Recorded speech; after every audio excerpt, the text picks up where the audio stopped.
लीलाबाई ने जिस लड़की को उसके पास भेजा था उसकी खूबसूरती देखकर गोविंद राम दंग रह गया था और बोला, तुम चांद से भी ज़्यादा खूबसूरत हो। ठीक है, तारीफ करने का समय नहीं है। मैं एक धंधे वाली हूँ और धंधे वाली ही रहूँगी।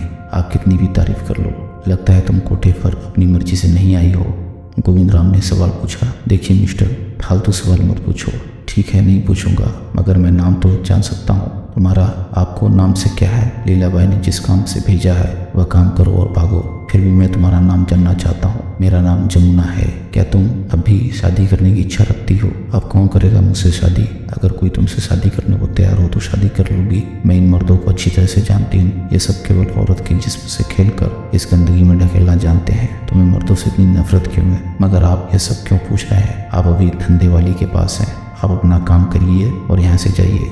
मैंने अभी तुमसे कहा कि अगर कोई शादी करने को तैयार हो जाए तो क्या तुम तैयार हो जाओगी? ऐसा कौन बदनसीब होगा जो मुझसे शादी करने को तैयार होगा? क्या तुम मुझसे शादी करने के लिए तैयार हो? कहकर गोविंद राम ने अपना फैसला सुना दिया। यह सुनकर जमुना हैरान रह गई और बोली, आप करेंगे? हाँ, तुम्हें यकीन नहीं है? मैं कैसे यकीन कर सकती हूँ? दरअसल मुझे मर्द जात पर ही भरोसा नहीं रहा। लगता है तुमने किसी मर्द से चोट खाई है, इसलिए हर मर्द से अब नफरत करने लगी हो। बस ऐसा ही समझ लो। अपनी कहानी बताओ कि वह कौन था जिसने आपके साथ धोखा किया? क्या करेंगे जानकर? सुनकर क्या आप मेरे घाव भर देंगे? जमुना ने यह सवाल उछाला। तब गोविंद राम सोच में पड़ गया। थोड़ी देर बाद इतना ही कहा, अगर तुम बताना नहीं चाहती हो तो मत बताओ, मगर इतना तो बता सकती हो कि यहाँ तुम अपनी मर्जी से आई हो या कोई जबरन लाया है? प्यार में धोखा खाया है मैंने, कहकर जमुना ने अपनी नजरें नीचे झुका ली। मतलब जमुना के भीतर गहरी चोट लगी हुई थी। साफ है कि जिस लड़के ने तुम्हें प्यार का विश्वास जताया था वही तुम्हें यहाँ छोड़कर गया। छोड़ नहीं गया है, लीलाबाई को बेचा गया। बड़ी जोर से जमुना बोली। प्यार करने के पहले तुमने उसमें परखा क्यों नहीं? एक लड़की क्या क्या करती है? मैं अपनी सौतेली माँ के ताने उलझनों से तंग आ चुकी थी। ऐसे में मोहल्ले का ही कालू राम ने मुझ पर प्यार जताया। वो कभी मोबाइल फोन तो कभी दूसरी चीजें ला कर देता रहा। मेरे ऊपर खर्च करने लगा तो मैं भी उसके प्रेम जाल में उलझती गई। जब सौतेली माँ को हमारे प्यार का पता लगा तब वो चिल्लाकर मारते हुए बोली, नास बेटी, छोटी छिपे क्या गुल खिला रही है? तेरी जवानी में इतनी आग लगी है तो उस कालू राम के साथ भाग क्यों नहीं जाती? खानदान का नाम रोशन करेगी। खबरदार, जो उसके साथ गई तो टांगे तोड़ दूंगी तेरी।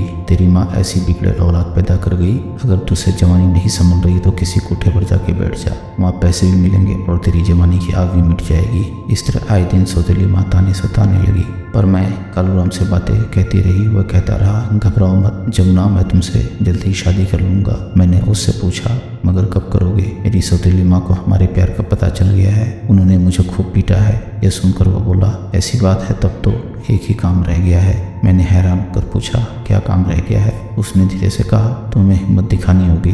क्या तुम मेरे साथ भाग सकती हो? यह सुनकर मैंने कहा, मैं तुम्हारे प्यार की खातिर सब कुछ कर सकती हूँ। मेरी यही बात सुनकर कालू राम बहुत खुश हुआ और बोला, चलो आज रात को भाग चलते हैं। जबलपुर में मेरी लीला मौसी है, वहाँ हम दोनों मंदिर में शादी कर लेंगे। तुम घर से भागने के लिए तैयार होना। मैंने बिना कुछ सोचे समझे कह दिया, हाँ मैं तैयार हूँ। कालू राम जबलपुर में मुझे लीला मौसी के यहाँ ले आया। फिर वह यह कहकर वहाँ से चला गया कि मंदिर का पंडित जी से शादी की बात करके आता हूँ, पर वह मुझे छोड़कर जो गया फिर आज तक नहीं आया। बाद में पता चला कि वह औरत उसकी लीला मौसी नहीं बल्कि उससे तो वह उसे बेच गया। सचमुच तुमने प्यार में धोखा खाया, अफसोस जाहिर करते हुए गोविंद राम बोला। फिर कभी तुम्हारी सौतेली माँ ने तुम्हें ढूंढने की कोशिश नहीं की होगी, मगर मुझे नहीं मालूम। उसके लिए तो अच्छा ही था कि एक बला टली।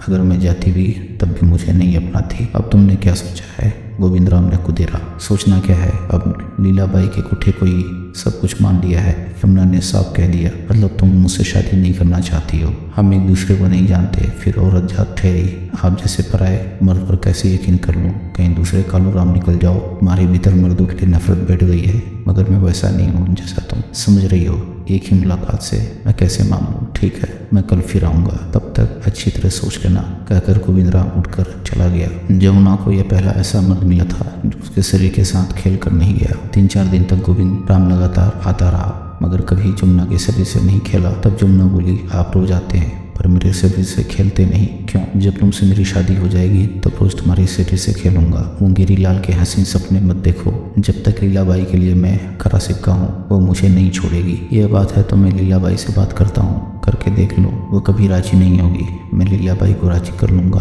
मगर मैं नहीं जाऊंगी। देखो जमुना, तुम्हारी जिंदगी का सवाल है, क्या जिंदगी भर इसी दलदल में रहोगी? अभी तुम्हारी जवानी बरकरार है, इसलिए हर कोई मर्द तुमसे खेल कर चला जाएगा, तुम्हें तुम्हारे शरीर की कीमत भी दे जाएगा, मगर जब उम्र ढल जाएगी तब तुम्हारे पास कोई नहीं आएगा। तुम चाहती हो कि इतना पैसा कमा लूंगी, फिर बैठे बैठे वो पैसा भी खत्म हो जाएगा। समझाते हुए गोविंद राम बोला, इसलिए कहता हूँ कि अपना फैसला बदल लो। तू रोज रोज आकर जमुना को क्यों परेशान करता है? खुला दरवाजा देखकर लीलाबाई कमरे में घुसते हुए बोली। गोविंद राम बोला, लीलाबाई, मैं जमुना से शादी करना चाहता हूँ। शादी? अरे शादी की तो तू सोच भी मत। अभी जमुना मेरे लिए सोने का अंडा देने वाली मुर्गी है, मैं इसे कैसे छोड़ दूँ? लीलाबाई बोली, यही सोचो कि मुर्गी एक दिन सोने का अंडा देना बंद कर देगी, तब क्या करोगी इसका? मगर मुझे एक बात बताओ कि तुम जमुना से शादी करने के लिए क्यों पीछे पड़े हो? इस कोठे में दूसरी लड़कियां भी तो हैं। लीलाबाई ने पूछा। दूसरी लड़कियों की बात मैं नहीं करता लीलाबाई, जमुना मुझे पसंद है, मैं इसी से शादी करना चाहता हूँ। आप अपनी रजामंदी दीजिए। एक बार फिर गोविंद राम ने कहा। ऐसे कैसे इजाज़त दे दूँ?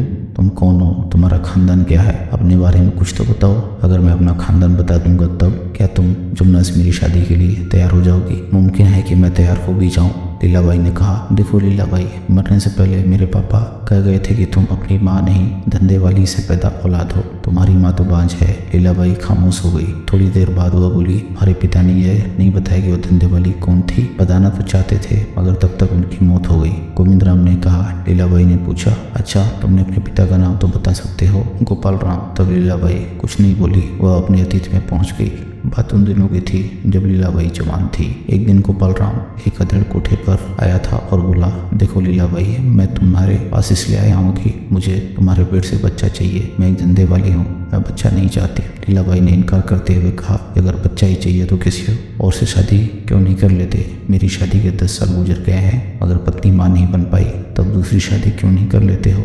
कर सकता हूँ, मगर मैं अपनी पत्नी से बहुत प्यार करता हूँ, उसकी खातिर दूसरी शादी नहीं कर सकता। गोपाल राम ने कहा। मैं इसी उम्मीद से तुम्हारे पास आया हूँ। तब लीलाबाई सोच में पड़ गई कि क्या जवाब दें। बच्चा देना मतलब 9 महीने तक धंधा चौपट होना। उसे चुप देखकर गोपाल राम ने पूछा, क्या सोच रही हो लीलाबाई? देखो मैं तो आपका नाम भी नहीं जानती हूँ। मुझे गोपाल राम कहते हैं। इस शहर से 30 किलोमीटर दूर रहता हूँ। कपड़े की दुकान के साथ पेट्रोल पंप भी है। मेरे पास खूब पैसा है और अब मुझे अपना वारिस चाहिए। देखो मेरे पेट में अगर बच्चा आ गया तो 9 महीने तक मेरा धंधा चौपट हो जाएगा। मैं अपना धंधा चौपट नहीं कर सकती। आपको कोई अनाथ बच्चा गोद ले लीजिए। अगर मुझे गोद ही लेना होता तब मैं तुम्हारे पास क्यों आता? कहकर गोपाल राम ने आगे कहा, जब तुम्हारे पेट में बच्चा ठहर जाएगा तब तक साल भर तक सारा खर्चा मैं उठाऊंगा। जब लीलाबाई ने यकीन कर लिया तब गोपाल राम अपनी गाड़ी लेकर रोज उसके कोठे पर आने लगा। महीने भर के भीतर उसे बच्चा ठहर गया। वह साल भर तक रखेल बनकर रही। उसकी सारी सुख सुविधाओं का ध्यान रखा जाने लगा। 9 महीने बाद लीलाबाई ने लड़के को जन्म दिया। तब सारी बस्ती में मिठाई बांटी गई। 6 महीने के भीतर जब तक माँ का दूध पीता रहा तब तक गोपाल राम उसे अपने साथ नहीं ले गया। बच्चा गोपाल राम को सौंपने के बाद लीलाबाई अपने पुराने डर्रे पर आ गई। जब शरीर ढलने लगा, ग्राहक कम आने लगे, तब वो कोठा चलाने लगी। वो लीलाबाई कहाँ खो गई कहकर गोविंद राम ने उसे झकझोरा। तब वो अतीत से वर्तमान में लौटी। गोविंद राम को अपने सामने देखकर लीलाबाई ने मन ही मन सोचा, अब बता दो कि मैं इसकी माँ हूँ, मगर यह राज राज ही रहेगा। मैं तो इसे जन्म देकर अपनी गोद में खिलाना चाहती थी। रात रात भर तड़पती थी, ग्राहकों को भी संतुष्ट करती थी। अरे आप फिर कहाँ खो गई? गोविंद राम ने एक बार फिर टोका। तुम्हारी माँ तो है ना? हाँ माँ है, मगर आपको यकीन दिलाता हूँ कि जमुना को मैं खुश रखूंगा, किसी तरह की तकलीफ नहीं होने दूंगा। हाँ बेटे, जमुना को ले जा, इससे शादी कर ले। अरे आपने मुझे बेटा कहा? गोविंद राम ने जब ये पूछा तब लीलाबाई बोली, अरे उम्र में तुमसे बड़ी हूँ इसलिए तुम मेरा बेटा हुआ कि नहीं? देख जमुना, मैं तुझे आज़ाद करती हूँ, तू इसके साथ शादी रचा ले। मेरी अनुभव में आंखें कहती हैं कि यह तुझे धोखा नहीं देगा, मगर मैं एक धंधे वाली हूँ, यह दाग कैसे मिटेगा? जमुना ने पूछा। क्या इनकी माँ एक धंधे वाली को अपनी बहू बना लेगी? देखो जमुना, मैंने अपनी माँ से इजाज़त ले ली है, बल्कि माँ ने ही मुझे यहाँ भेजा है, कहकर गोविंद राम ने एक और राज खोल दिया। जा जमुना जा, कुछ भी मत सोच, इस गंदगी से निकल जा, तो वहाँ महारानी बनकर रहेगी। दबाव डालते हुए लीलाबाई बोली, ठीक है आप कहती हैं तो मैं चली जाती हूँ। उठकर जमुना अपनी कोठरी में गई। मुँह से पुता, पाउडर लाली सब उतारकर साड़ी पहनकर एक साधारण औरत का रूप बनाकर जब गोविंद राम के सामने आकर खड़ी हुई तो वह देखता रह गया। बाहर कार खड़ी थी। ये दोनों कार में बैठ गए। लीलाबाई सोचती रही, कभी इसका बाप भी इसी तरह कार लेकर आया करता था। दोस्तों, अगर आपको कहानी पसंद आई हो तो वीडियो को लाइक करें और चैनल को सब्सक्राइब करें। हम ऐसी मज़ेदार कहानियाँ आपके लिए लाते रहेंगे।